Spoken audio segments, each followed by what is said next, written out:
Hey guys, Devin from Boostin here again for part 2 of our shifter install video for 1G, 2G DSMs as well as the Mitsubishi Evolution series shifter kits. Part 1 we talked about installing the cables on the shifter itself and getting all those adjustments correct. Now we've slid it into the car, bolted it down to the adapter bracket, and now we're going to talk about the adjustments that need to be done under the hood. So basically we're looking at a 2G right here, 2G DSM. We use a factory cable bracket for a 2G DSM. Okay, a 1G DSM comes with a supplied bracket with the shifter kit. You actually have a bell housing sitting over here. This is the bracket that comes with the kit. It eliminates all the mess that's associated with the 1G factory cable bracket system. All the rubber bushings, all that garbage that creates such a horrible feeling shifter is all gone, nice and solid with this kit. So an Evo 8.9 comes with an aftermarket bracket. There's a spacer here. Supplied hardware, you bolt it to the factory location. Right, the Evo 10 also comes with its own supplied bracket. It mounts up in the factory mounting locations, accepts the aftermarket shifter cable. So now that we've got the shifter cable bracket bolted to the transmission, now we're going to talk about the cable adjustments, and they're actually really simple. There's basically two things that you need to know and get perfect with each cable. So we're going to talk about cable A, which is the spring-loaded cable for the side-to-side action of the shifter. Right? The cable itself, now that it's attached to the shifter, is spring-loaded. See how it pulls back to the center? And the arm on the transmission also has that spring-loaded action that centers it. What you want to make sure is that the centering point for the cable matches the centering point for this arm.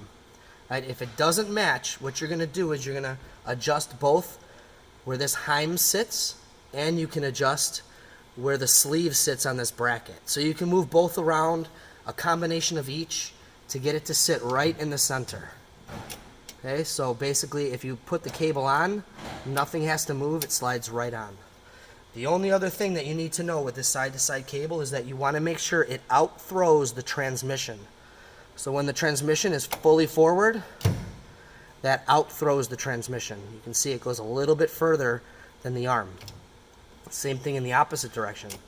Push the arm, it stops right here.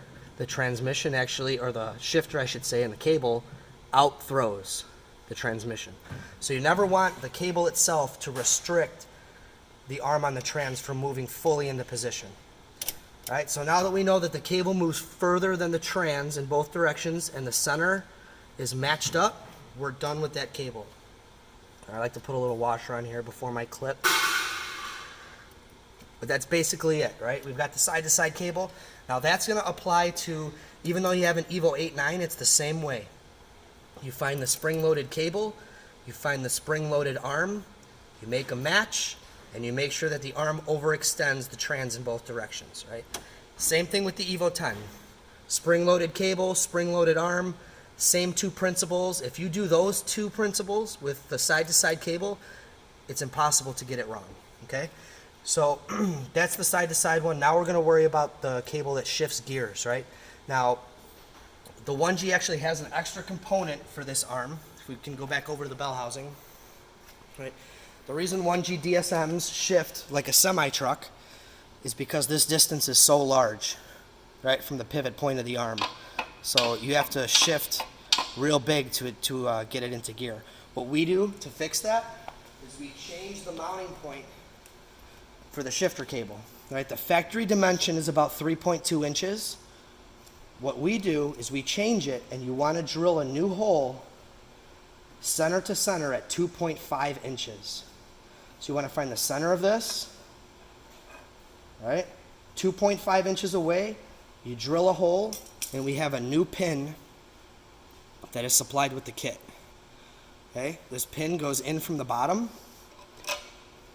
I put some Loctite on here, put a nut on it, torque it down, and that fixes the semi-truck feel of your 1G shifter. Now the throw is going to be normal, like a normal transmission. Right?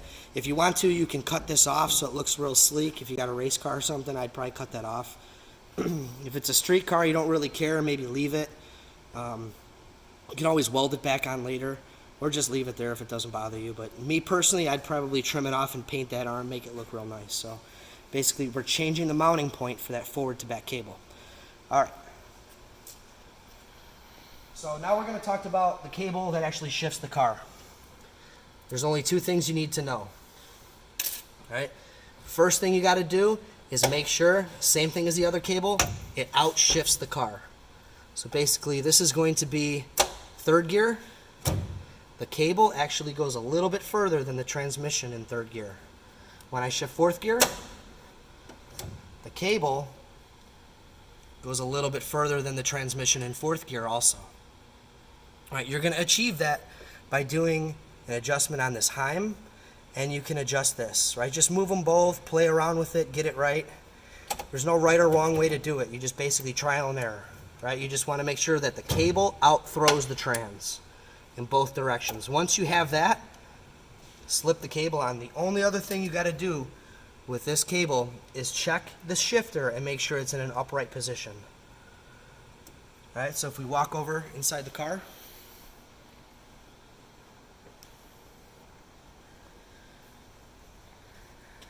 shifter's sticking straight up, so we're looking good, right? So basically, long story short, you get the cable bracket bolted to your transmission. It's supplied with the kit. If you're a 1G, you're going to put a new pin in the shifting arm on your transmission. All right, then install the cable. Two things to remember. Make sure that the spring action centers itself, right? And then you have to make sure that the cable outthrows the trans. For the shifting cable, make sure the cable outthrows the trans. Make sure when you're done, the shifter sticks straight up. So once you've got this done, you guys are ready to enjoy your shifter. Have some fun with it. We're going to do a part 3 talking about the lockout protections and the money shift protections and how to make sure those are set up properly.